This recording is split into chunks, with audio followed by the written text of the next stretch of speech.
Okay, hello everyone and welcome to Smart City Kids Empower Your Early Learner Workshop. My name is Erica Papier and I'm one of the educational advisors at Smart City Kids. And I am a fellow parent. I have a 3rd grade boy and a 7th grade girl. If you would please just take a moment to put the age of your child in the chat, that would be helpful so we have a sense of our audience.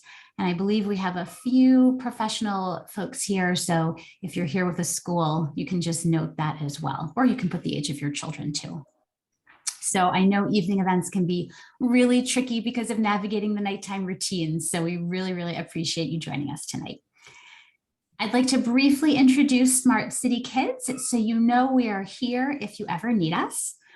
For the past 20 years, Smart City Kids advisors have guided parents and students through the admissions process for entrance into all grade levels, starting in nursery school, continuing all the way through college admissions, including boarding school and special education.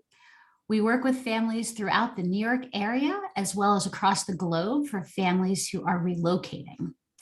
Smart City Kids also has clients who are schools. So if any of you tonight in the audience are educators or school administrators and your school needs any kind of support with transition in leadership or admissions or exmissions or strategic planning or any other related topics, please let me know. In addition, we work with a variety of corporations to provide workshops about parenting, education, and admissions. So if any of you have companies that offer that kind of programming and would like us to present a workshop, please let me know. Lastly, but very importantly, our advisors offer parenting sessions where we discuss parenting and education related topics. Parenting can be very challenging, so we are here if you ever find yourself in need of guidance. And we also have an experienced group of tutors who support students of all ages and abilities if your child ever needs extra help.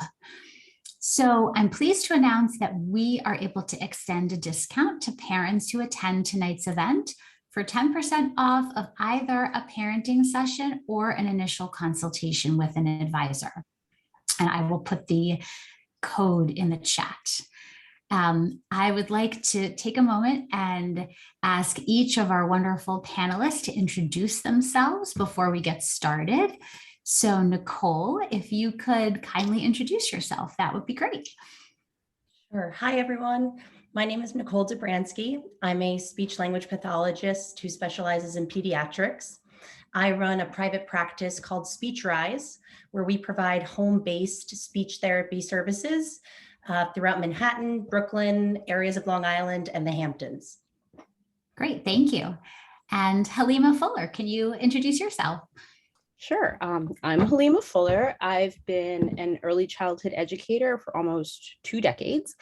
I'm the director of the First Presbyterian Church Nursery School, a play-based Reggio Emilia-inspired school in Lower Manhattan. We serve students 2 through 5.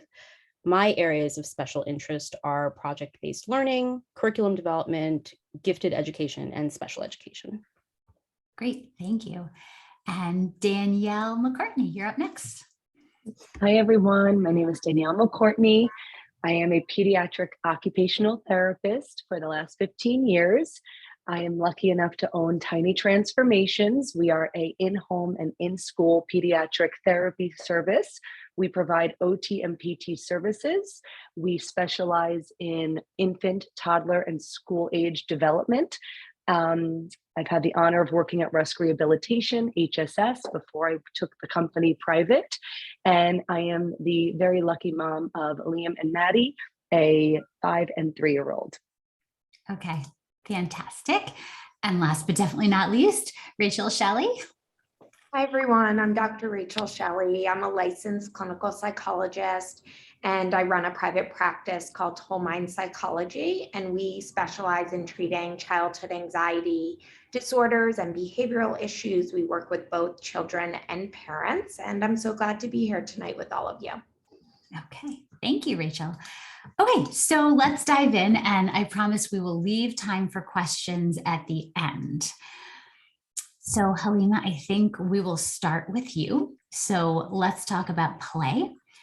Tell us, what is play and what skills are children building when they play? Uh, I definitely subscribe to the adage that play is the work of children. I like to define play as naturally occurring, highly purposeful learning. Playing is active learning and it's a necessity for brain development. I think playing with your child is arguably one of the absolutely best things that you can do for them developmentally. Not only does the interaction strengthen your relationship because playing together is meaningful quality time, but you'll be a part of their experiential learning. Human beings, we learn best when we take an active role in our learning environment, when we're engaged, when the information is meaningful, when it has purpose, when it's applicable. So when kids are playing, they're working on refining lots and lots of skills. It's the first expression of symbolic thought. They're testing out ideas, they're applying knowledge, they're reenacting their experiences, they're solidifying their understanding of actions and events, but they're also building communication skills, not just vocabulary and pragmatics. They're learning body language and gesture and how to identify emotions. They're learning to negotiate with peers. They're learning to compromise. They practice taking on different roles, leadership, following. They're learning to adapt and create rules, solve problems, critically think. I mean, you name it, practicing flexibility. Playing encourages independence. It encourages collaboration. It encourages creativity, but it also reduces anxiety because practicing things through play builds confidence in kids. So for me, play is the most important thing that you can do. And I know, thank you. I know you could probably spend the entire hour talking to us about the topic. So this is very hard for these wonderful educators to keep their answers brief, but that was perfect. So Rachel, let's talk about separation. And if a child becomes very upset when the parent or caregiver has to leave, how can adults help them manage those fears about separation? Absolutely. So separation anxiety is a normal childhood fear in early childhood up till about 4 years old. And in the pandemic, we're seeing even more separation anxiety that's extending much beyond age 4. And that's solely because they've had very minimal opportunities to practice. They went through a huge chunk of their life where we didn't really separate from our kids. Everyone was home and all together. And now that things are back open and kids are going to school, they're starting to separate for the first time. So how can you help them if they're having some difficulties?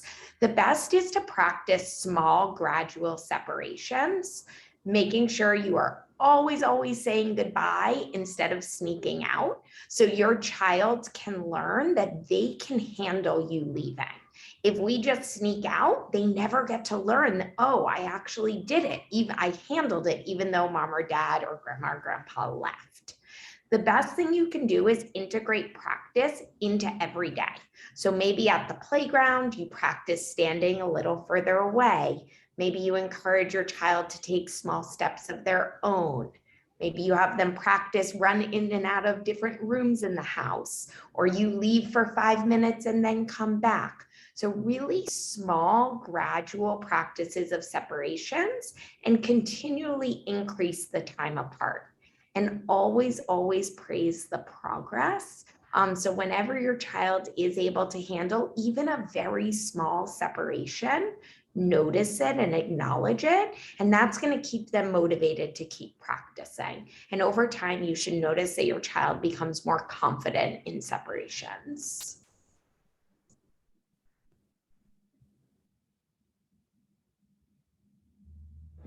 Erica, Okay, thank you. So Nicole, how can parents, caregivers, grandparents, et cetera, elicit more language from their children at home? This is a great question. We get this a lot in our practice, and I always provide some just helpful tips and tools. And one that I love to talk about, we call it the +1 method.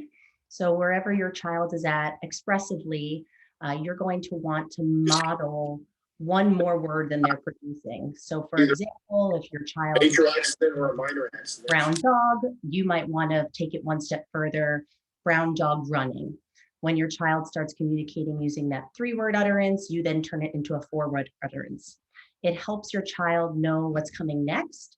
Developmentally, that would be the next step they take, and you modeling those new words helps to expand their utterances. And also another tip we talk about is narrating your day. So talk about the things that you're doing as you're doing them. This provides your child with context, so they're able to learn new words. For example, mommy's pouring milk. They learn that verb, they learn that noun while you're in front of them and they're seeing it in real time. This goes for parallel talk as well. Another tip we tell parents, talk about what your child is doing as they're doing it. You're building with the blocks. Wow, you have the red block. You put the blue block on top. You knocked it down. That again just expands and exposes them to so much language, all again in real time. A few other little tips that I love to use is communication temptations. This is not to drive your child crazy, but to provide some opportunities for them to initiate. So you might only want to put a handful of goldfish in their snack bowl. This will make them, obviously, they're going to get through the 5, 6 goldfish quickly, and then they're going to look to you to say, mommy, more, or point to the bowl to initiate some kind of communication so that they can start using their language. Providing choices is great. And lastly, we always say verbal routines is also wonderful. This gives children predictability. Really great to use at mealtime, bath time, when you're getting dressed. As you model the language, your child might then begin to complete the sentence because they know what's coming. So it's a great way to expand that language that they are currently using to building more and more words in their utterances. Okay, thank you. So I'm just noticing not everyone shared the age of their child in the chat. If you haven't and you don't mind sharing, that would be helpful.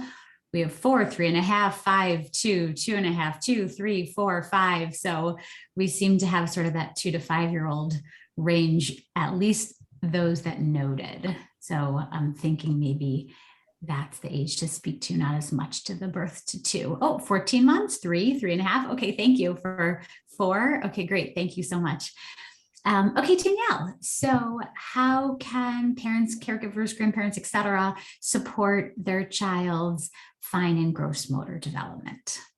Yeah, so just to piggyback on what Halima said, as pediatric OTs, we say that the occupation of a child is play. So just to remember that your child's fine and gross motor skills are developing at their own pace.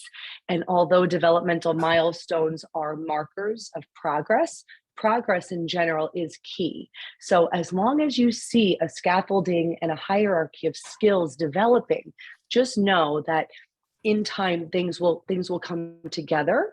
And if not, we have to work almost backwards to build those prior skills to obtain new skills.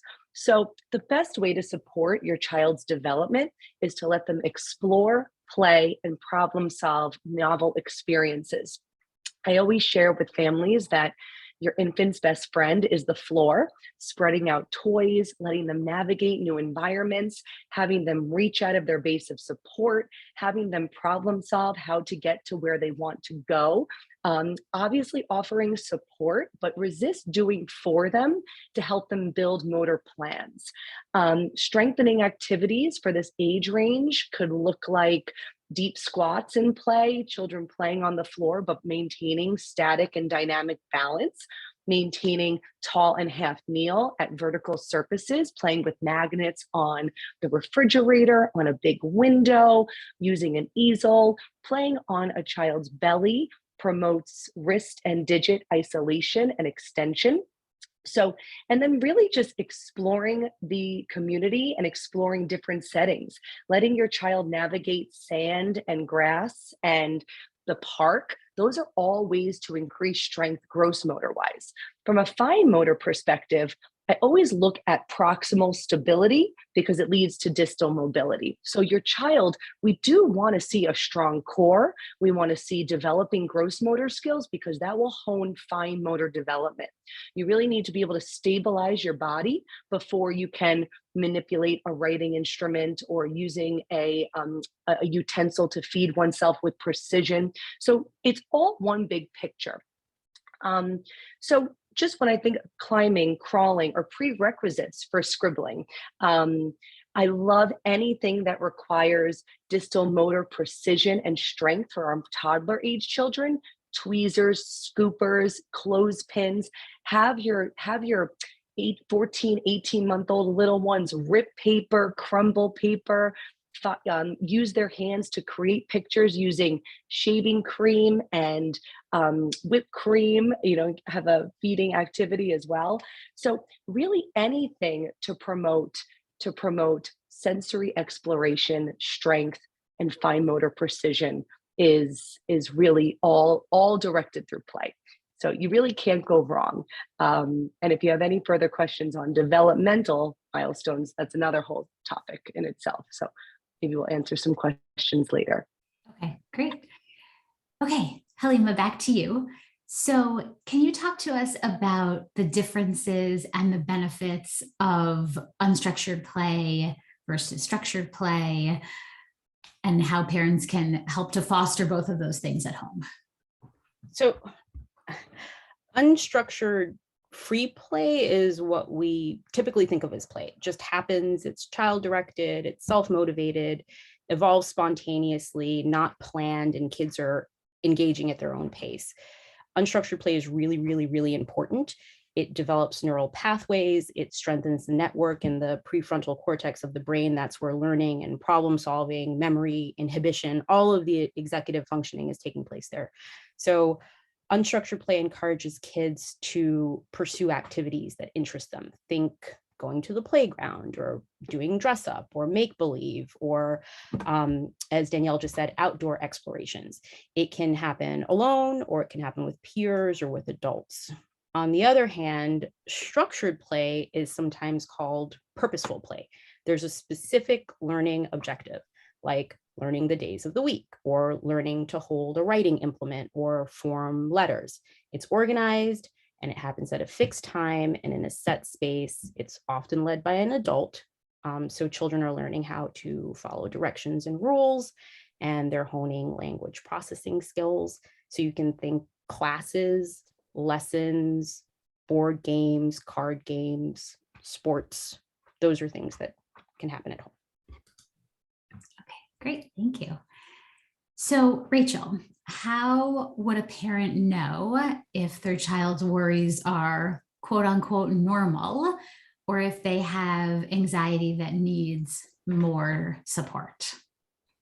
This can be tricky to know what kind of falls under the normal anxieties that we see in child development versus when to reach out to a psychologist for additional support. But I'm going to give you some warning signs to keep an eye out for.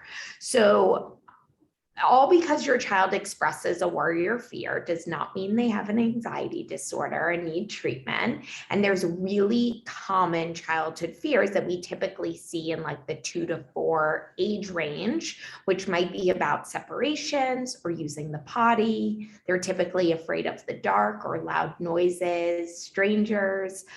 They also tend to be under about 5.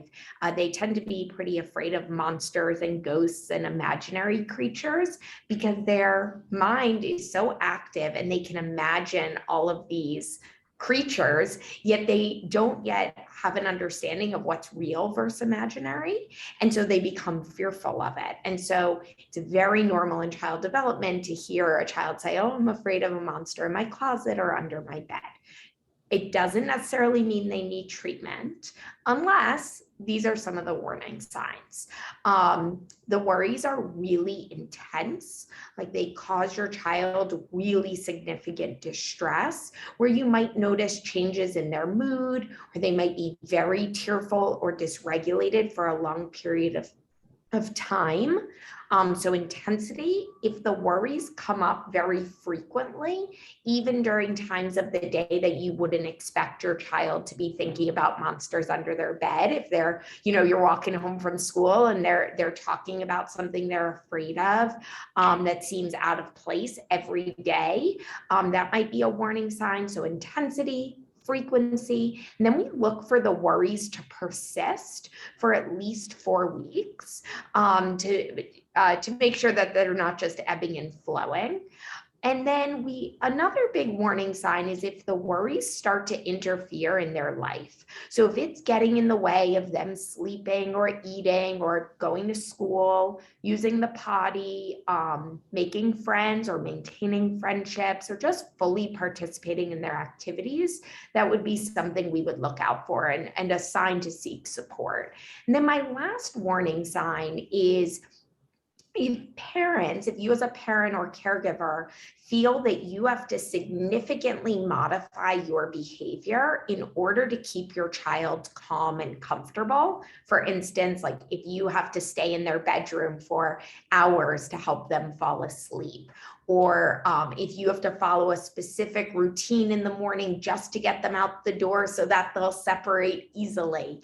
So if you're modifying your behavior a lot to keep them comfortable, that's a warning sign your child or parent could benefit from cognitive behavioral therapy or some support to learn some skills to manage the anxieties.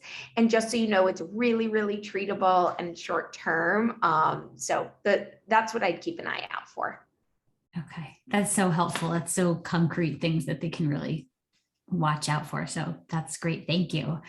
Nicole, I don't think there's a parent in the universe that hasn't dealt with this following question. My child is a picky eater. I wish I could see all the parents. No one has their camera on, which I understand, but if anyone is nodding right now, my child is a picky eater. How can I address this? How can I help him or her explore new foods? It is a great question. Make sure, yes. It is a great question, and again, one that we hear all the time. I would like to say that some pickiness is typical. So if your child is the occasional picky eater, that is typical and to be expected.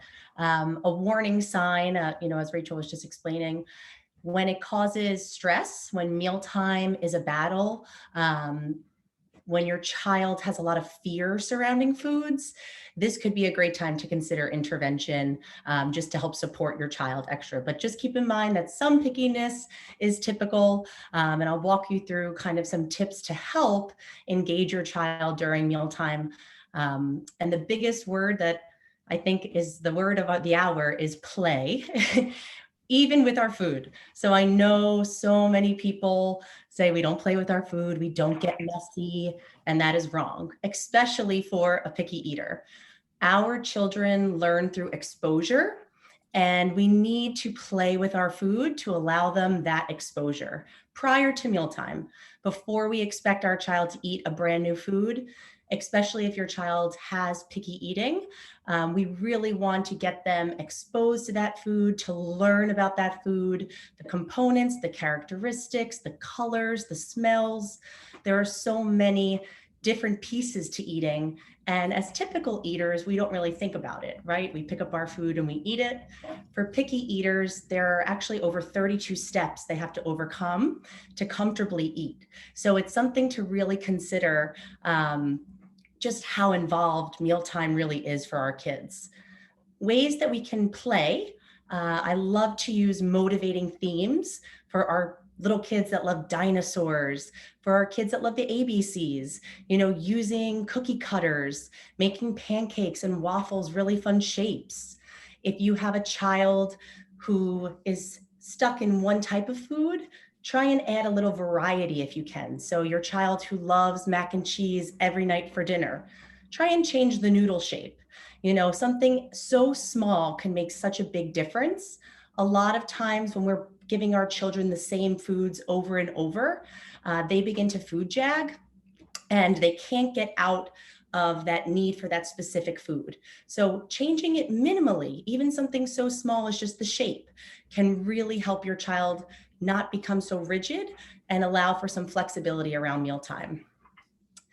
Also trying to eliminate grazing. I know this is very challenging. Our kids that come up to us after school, Mom, can I have a snack? Can I have a little snack? And we're feeding our kids throughout the day. This unfortunately will lessen their desire or their need to play and to learn about food at mealtime. They might take 2 or 3 bites at dinner because they're not very hungry because they ate 3 or 4 snacks prior to dinner time. So trying to eliminate that grazing is something we can be in control of at home. Another piece, and I know this is so hard as parents, we just want our kids to eat and to eat comfortably and to gain weight and to have enough nutrients and energy. But, you know, it's challenging to see your kid really struggle during mealtime. So a lot of times there are bribes, there are incentives, and I strongly just advise to eliminate those. A lot of times our children who are taking 5 bites so they get the iPad or taking 5 bites so they get the cookie, they're not enjoying or even really aware of what they're doing. They're just trying to overcome that fear to get that prize. So they don't really learn how to eat and how to have a positive relationship with food, which is really what we want for our kids long term. So just to think about using positive language, you can take a bite. You can dip that. You can try that. See if you like it. Try and have fun. And it's important to try this outside of mealtime too. This doesn't have to be at the dinner table. This could be for 15 minutes. We're going to paint with dips. We are going to make a car out of peppers and drive it down a spaghetti highway. You know, we play with so many different types of foods. We come up with very interesting themes. And that again is all through intervention. But at home, just try and play, get messy, add that variety when possible. And if you have further questions about it, I'm happy to dive further into it. But I hope that's a little helpful. That's really helpful. Those are some, I love driving the red pepper car down the spaghetti highway. That's fantastic. That's such a cute idea.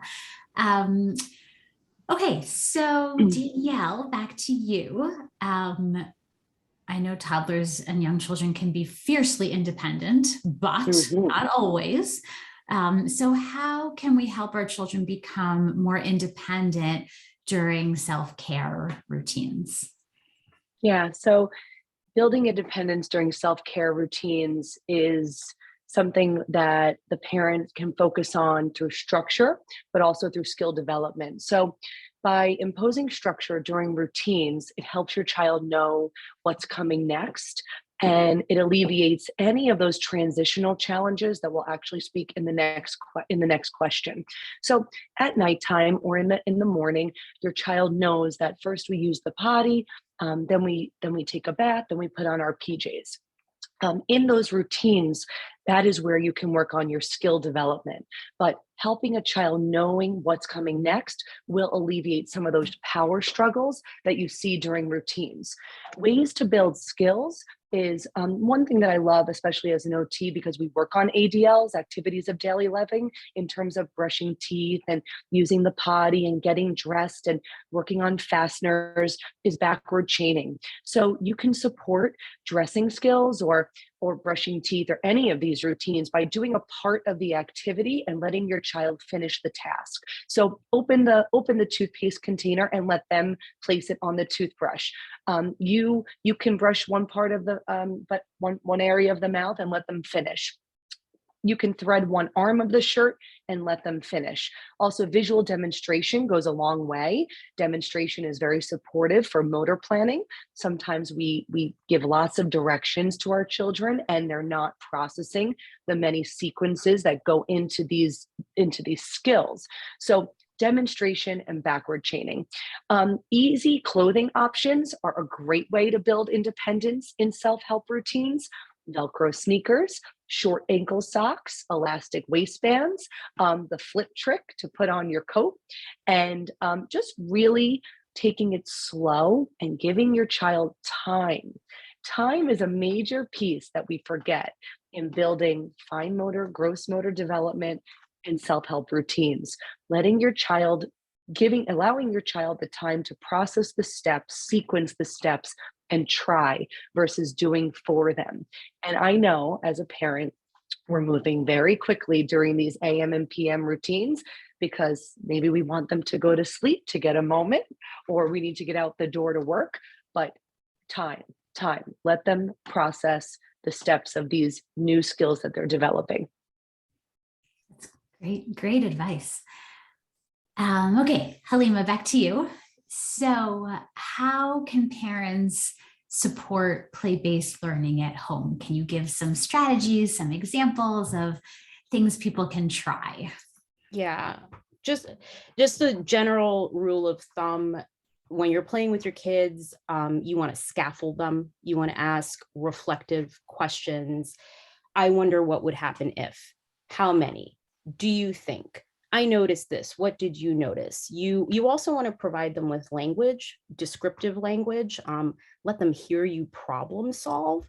But, the truth is that you don't have to do too much work or planning to have play-based learning experiences at home. There are so many opportunities to explore with your kids on a day-to-day. You don't need toys and you don't need a class.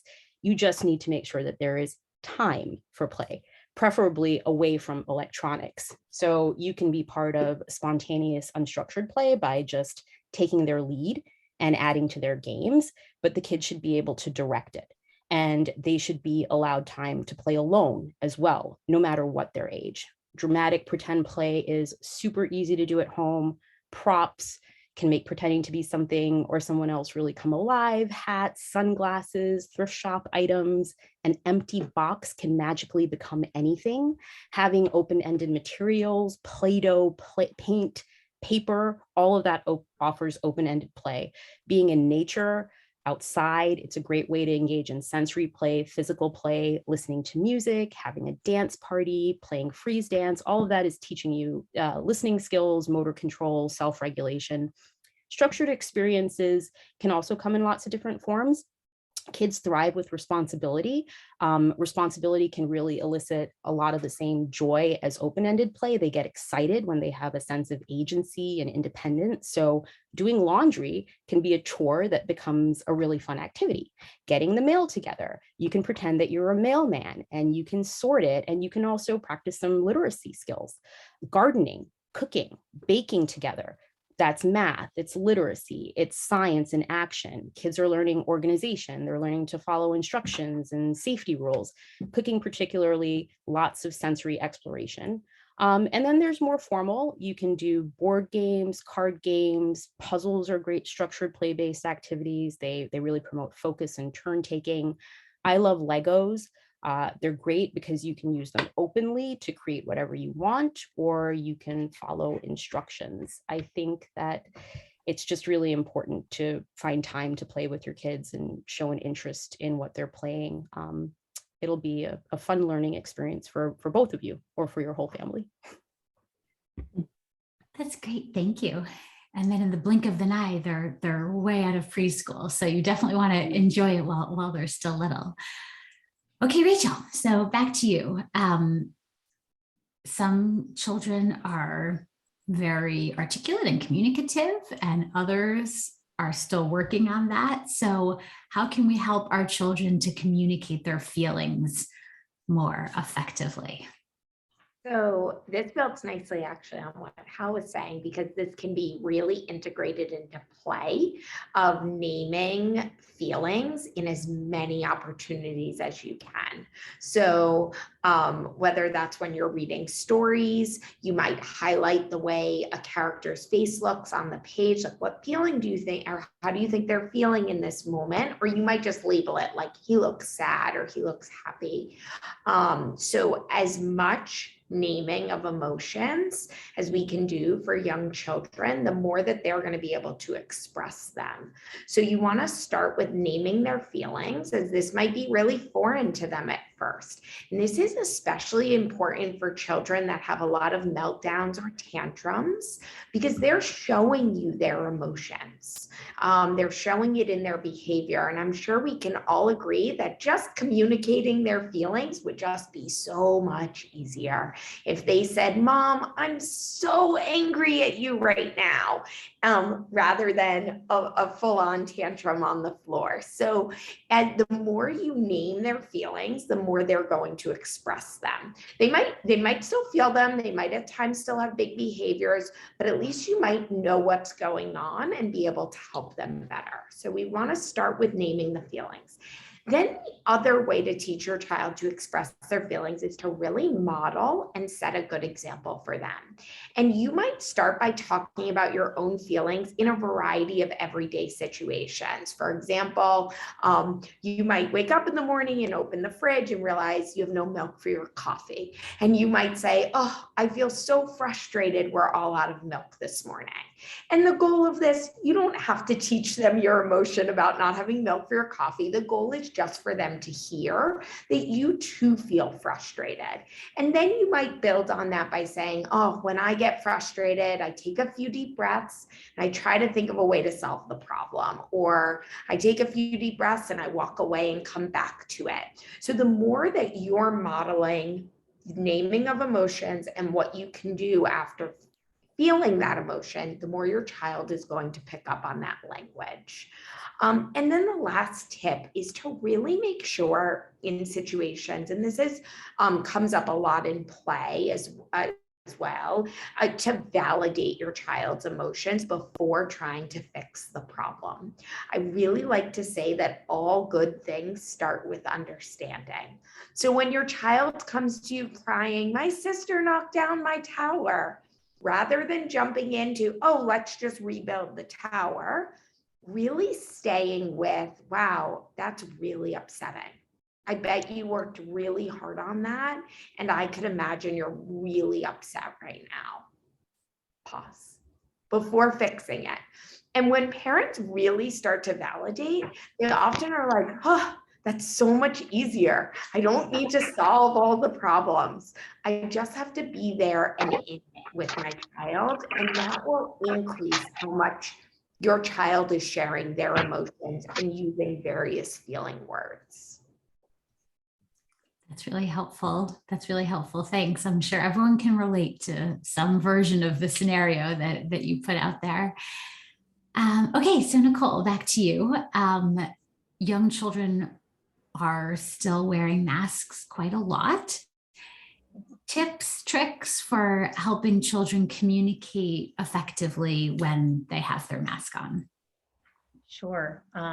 This again is a question of the times. It's definitely something we get a lot.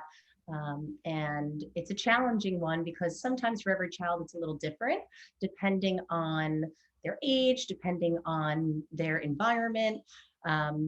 Something that we like to talk about is thinking about your child and their speech abilities. Do they have a little articulation disorder? Is there any motor speech delay? Are they very soft-spoken?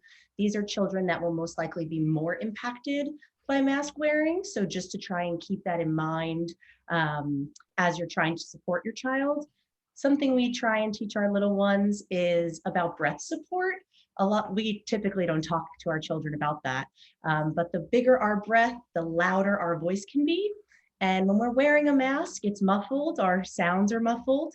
So something that we can keep in mind is taking that big breath, really trying to articulate, getting your message out there loudly to try and overcome for the mask. Something that I tell parents a lot is get on their level. Even if you're on the street corner, if you're on the subway platform, if you're in the grocery store, get down to their level. Speech has to travel far when you're up here and they're down here. So there's more room for error and that communication breakdown. So try and get down to them, look at them eye to eye, really have that communication moment. And even if there is still some issue trying to understand what they're trying to say, you're still connecting with them. You're still having a moment with them. You could always ask for clarification. I definitely say, don't pretend you know what they're saying. this will only lead to them being more frustrated because whatever their message was, we didn't execute it. It could have been a question, it could have been, commenting, but definitely try and ask for clarification. You can say, can you show me? Can you point to it using gestures? Definitely those are ways just to try and support when the mask is kind of impeding that communication. And lastly, to kind of tie what Rachel said, talking about emotion with and without the mask. So we've been talking a lot about facial expressions, gestures, communication, but really labeling emotions and labeling feelings. Happy, I'm smiling, even if you're wearing a mask. We say, mommy's smiling under this mask. I'm so proud of you. Or, just ways that if your child doesn't have that cue, you can still try to have that communication moment with them. Hugs, thumbs up, any type of visual cues that they can get. Those are also great to, again, kind of connect and let them know you know what they're saying and you connect back with them. Okay, great, thank you. Okay, Danielle, back to you. So we know young children are definitely creatures of habit. And how can we help our children tolerate transitions and changes to those daily routines? Yeah, so transitions are a very big part of occupational therapy treatment and something that parents, caregivers, teachers work through every day. Challenges with transitions can be caused by many different reasons. And again, age-appropriate behavior does indicate resistance or hyper focus in certain areas which require adult intervention to help a child transition. But there are some strategies that are definitely positive for your child. Children love predictability. They love to know what's coming next. That's why structure and routine in school are so positive. As much as obviously we value the open play, the pretend play, that ability to manage a schedule and know what's coming helps reduce anxiety, helps improve sensory processing and self-regulation. When transitioning for a child that does have challenges with transitioning, a transitioning tool or an object, something that they can carry from place to place, something that is goal directed, a job, something that is on the way, a favor for mom or dad, and anything to empower the child to reduce the hyperfocus in what they are focused, and what they're doing, and help them be part of the solution versus making a command that we need to go now, or telling a child within moments that we're going to be changing activities. Give them warning, give them time, eye-level communication. So much of what all the disciplines are saying are really general strategies for our children to be successful in transitions. When children are fearful or dysregulated due to a transition, haircuts, big loud birthday parties, big restaurants, try to use co-regulation to support the challenges that are occurring. So for example, if a haircut is coming, no matter what, use simple language. First haircut, then park. First haircut with mommy, I'll be there to support you, then park, then we'll go have some fun. Really try to not enhance the fear, the dysregulation, and support their ability to process what's coming with simplified language and eye-level communication. Something else that I always love to share is, as a caregiver, as an educator, we are in control, but children like to be in control. Children are empowered by control. I can say, as an OT also who works with picky eating along with Nicole, that feeding is a controlling piece. Using the potty is control. Transitions are control. I want to stay at the park. I want to keep watching my tablet. We all know that that's a big challenge for caregivers. So what you could do in these moments is give simple choices. Would you like to clean up your toys before or after dinner? Or would you like to watch 1 minute of your show now and eat dinner? Or would you like to eat dinner and watch the one more minute that you have with your tablet? So at the end of the day, the child is getting 1 more minute with the tablet. We are proceeding with the plan for dinner, and we are working through those challenges with transitions. Something else I just want to add that we do a lot in OT that I think parents could really benefit from, your sensory motor obstacles.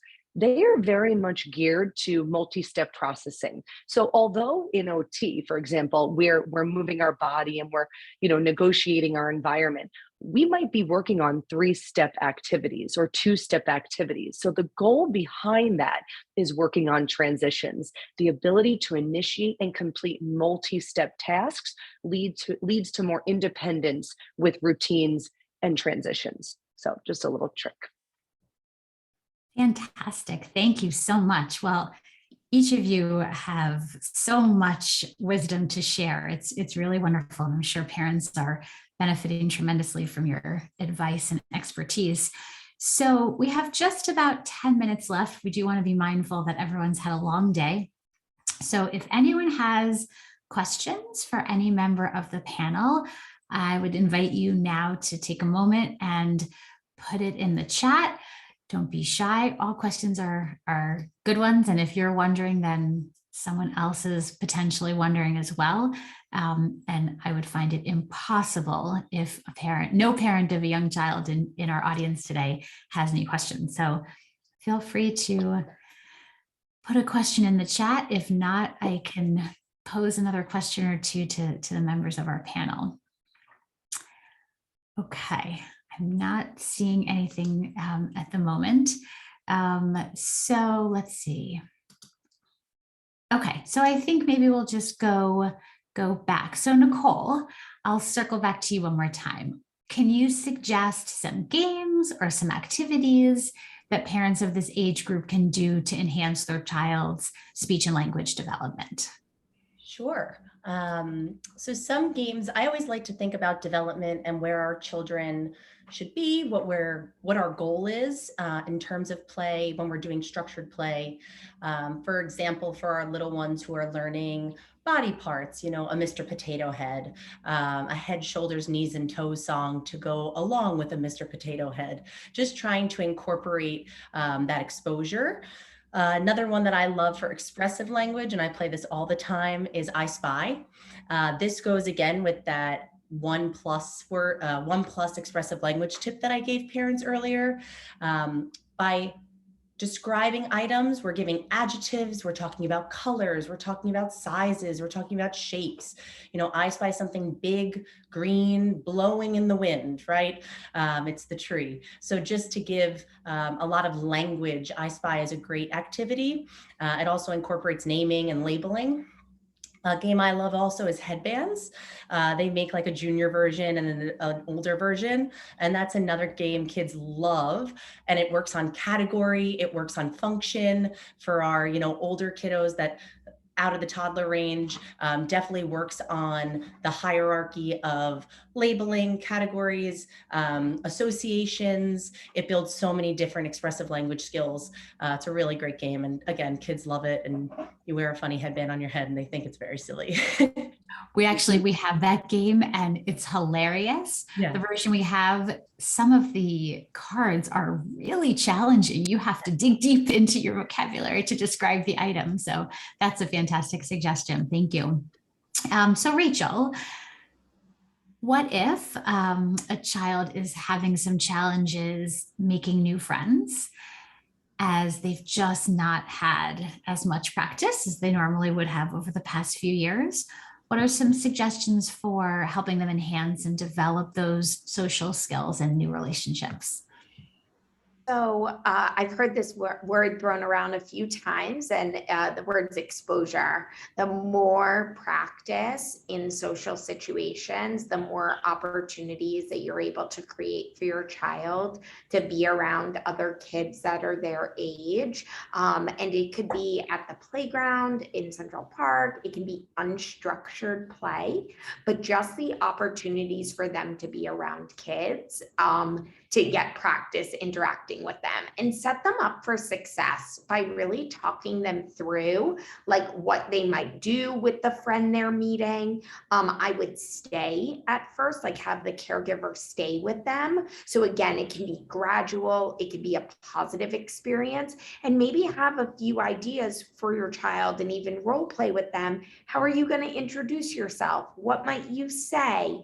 And really practice before they go into the social situation, and then a lot of praise and acknowledgement for like the way they handled it and that you were glad that they were willing to participate. And the more play dates and play that they have with other children, they're going to develop and catch up on those social skills. Okay. Well, a whole trickle of questions just came flurrying in. So I'm going to just throw these out, and I think any of you can address most of these.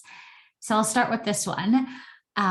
If you happen to have a very, very verbal child and you're experiencing some power struggles with your very verbal young child, and she says something to you like, quote, "I can do what I want to do. You can't tell me what to do." What might you do with that very verbal little person? So who wants to jump in on that one? Rachel, you want to? Yeah, I'm happy to jump in on that one. First of all, I always tell parents who have a very verbal a child that they might be tough to parent right now, but that like confidence, we don't want to put out that fire, because we really want that confidence later on in life, because they're going to be the kiddo that's like, I'm not doing that, I'm doing my own thing. And we love that. So they're tough to parent right now, but it's a really wonderful skill later on. What you do in the moment, I always tell parents to drop the rope. So you can't argue or negotiate or play tug of war if one person's not holding the rope. And so if your child says, you can't tell me what to do, we want to really not respond to that in that moment, and maybe just gently redirect to what you would like them to do, as opposed to getting into a big war with them. And then anytime that they are cooperating more quickly, you might really want to acknowledge, like, thank you so much for listening to me right away, just to reinforce like quick cooperation and compliance. That's great. I love the rope analogy. You can't play tug of war if one person drops the rope. I think that's fantastic. Okay, another question. Tips, tricks for bedtime for a 3-year-old who's doing that Jack in the Box thing, in and out of her bed, in and out of her bed. I think there's no parent ever that hasn't experienced that at one point or another. So don't worry, it will get resolved eventually. So tips for getting the little one to stay in bed at bedtime. Who wants I can take that one. Yeah, Danielle, okay. Yeah, I can take that. I mean, I'm going through this right now with myself, and I'm an occupational therapist. So my little one's in and out of bed. I mean, I'm proud of her for being able to sleep in a bed. She's not in a crib anymore, but I really do think empowering your child to let them know that they can do it, and that they will. They can do it. And this is the expectation for bedtime. First this, then this. And really setting boundaries with your child. Although, again, like I mentioned, co-regulation, that extra hug, that extra rock at bedside. Show them you care, show them you love them, show them you're there for them, but it is bedtime, and that you will not, this is not a negotiation. And, again, as an OT, we have emotional, we work with emotional reactions, behavioral components, and sensory components. I truly feel that by putting the language piece of the simple language, expectation, structure, routine, and co-regulation, you'll see a little bit of a change, because at the end of the day, keep with it. Try to really stick to your plan, because it does make a big difference. That's great. Thank you, Danielle. Mm. Okay, Rachel, here's another one for you. So, tips for helping a 4-year-old overcome shyness or anxiety, which is shown only in large group settings. For example, where a child is very outgoing and chatty and social in a one-on-one setting, or with family or small groups, but freezes or just turns silent in classrooms or in larger groups. That's a great question. I'm going to try to answer this like succinctly, and so that it can apply to others as well. Exposure is really the treatment for that type of difficulty. So really breaking down small challenges for the child in small groups to larger groups. So not starting with a huge overstimulating birthday party, but maybe starting with having like a slightly larger gathering in your home, or starting with going to a playground where it's a little bit more busy than usual, and giving the child a specific challenge before you go. So something like, we're practicing you waving to somebody new today at the playground, and I can't wait to hear how many kids you wave to. And then celebrating that step. And then maybe the next step is, I want you to answer a question with a thumbs up or a thumbs down. So just kind of getting in there into the fear so that they can build some confidence. I can express myself waving or even non-verbally, and then taking steps towards more verbal communication. So really gradually easing them into those larger situations. Okay, that's great. I'm sure you could do a whole talk on. Yeah, that's a whole talk. That's a whole hour right there. Yeah. Okay, a couple of other questions. Potty training. Dun, dun, dun. Recommendations for helping potty training move forward, progress. I'm sure all of you could address this. Nicole, you haven't had an opportunity to answer a question yet. I don't know if you want to start and others can chime in, but it's a very popular topic for sure. From a speech therapy standpoint, I can only really talk about the communication piece associated with it. So reading books on the topic, I have a lot of kiddos that really, again, exposure, what's expected of them, learning through reading, learning through what did Elmo do on the potty, what did Cookie Monster do on the potty, modeling from what they learn. Again, talking about it positively, talking about yourself going to the bathroom. Kids love to hear, oh, mommy went to the potty, mommy flushed the toilet, come watch mommy flush the toilet. They love to hear that language and see the normalcy in it. We all go to the potty. It's not something to be fearful of. But maybe OT or, from more of that activities of daily living, or Halima can chime in. But from a speech standpoint, this is something that we do every day. So scheduling is really important. Routine. Your body learns rhythms, and so you just want to make the potty available to them. You want to make sure that it's in a spot that they can get to on their own, and that you just place them there. You also want to use a lot of praise when they're successful, and you want to make it big praise, bigger than it would normally be. And reading to them is important. To Nicole's point, something that's descriptive so that they can see others being successful at it. And sometimes they need incentivization. So if it really becomes a challenge for them, you can use some type of reward system. It could be like a tracking chart or a sticker chart. And we also try to make it fun. So we might put fun books near the bathroom, or a stuffed animal, or something that can be washed easily, like a plastic toy near the toilet, just so if they need to just sit for a little while, they have something that they can sort of focus on.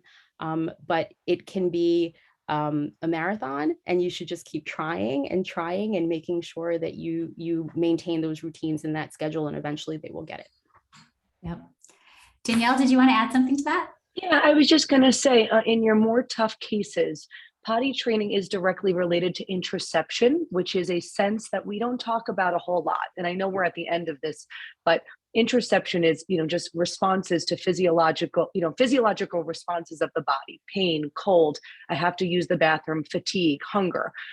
If your child does have a level of sensory processing challenges, registration, seeking, they're on the go, this is, again, a big umbrella. But stop, feel, think is a really nice cue, because slowing down and listening to your body is a big piece of potty training. When we are playing, we're not always listening to our cues, and really mindfulness, proprioception, calming, organizing inputs. These are strategies. Again, if anyone really wants to talk through this in more depth, we can. But just building body awareness is a really big piece, and taking away the pull-up. The pull-up is a little bit of a crutch. Just kind of like when we talk about feeding the level 3 baby foods, kind of a little bit of a marketing thing, if you will. I don't know if I'm overstepping, but pull-ups are great for overnight, and pull-ups are great when needed. And sometimes we use pull-ups during nap time in schools. But I will say empowerment and expectation, routine, and just really slow it all down and talk about what the body is feeling. Okay, thank you so much.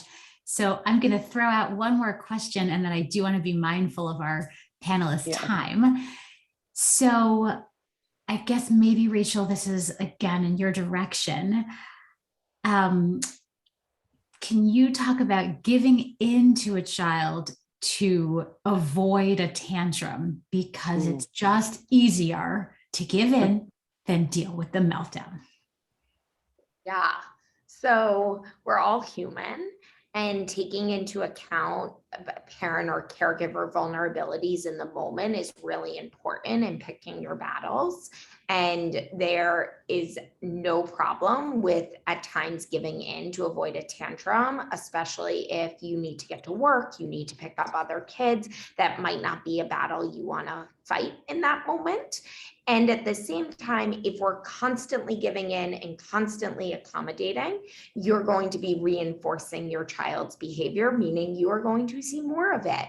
So in certain moments when you're really vulnerable and it's not the right time, I think accommodations are appropriate. And then knowing that if it's becoming a habit, you might need some support to kind of turn that cycle around, so we're not reinforcing unhelpful behaviors. Okay, thank you. So I think we're going to go ahead and wrap up. But as I said earlier, I promise that tomorrow we will share the contact information for our 4 wonderful panelists, as well as some resources, websites, books from each of them. So I know, believe me, how hard it is to find the energy at the end of a busy day to attend these kinds of events. I know a few people have dropped off, but for those of you who stuck with us till the end, I just wanted to express my appreciation to you. And of course, sincere appreciation to the panelists for sharing their wisdom. I know I learned a lot. I did put earlier in the chat, I did put that discount code that I mentioned in my introduction, Empower 522. So for those of you who might like to take advantage of a parenting session or a session with an advisor at Smart City Kids, we'd be very, very happy to work with you. And we're all here to support you in your parenting journey. It is a marathon, not a sprint. I know I heard one person reference the marathon, Halima. So we are here to support you. So thank you so much for joining us. And we hope you have a good rest of your evening, and maybe the panelists can stay on and enjoy the rest of your night, everyone. Thank you so, so much for coming. Hi, everyone. Thank you for coming. Thanks, guys.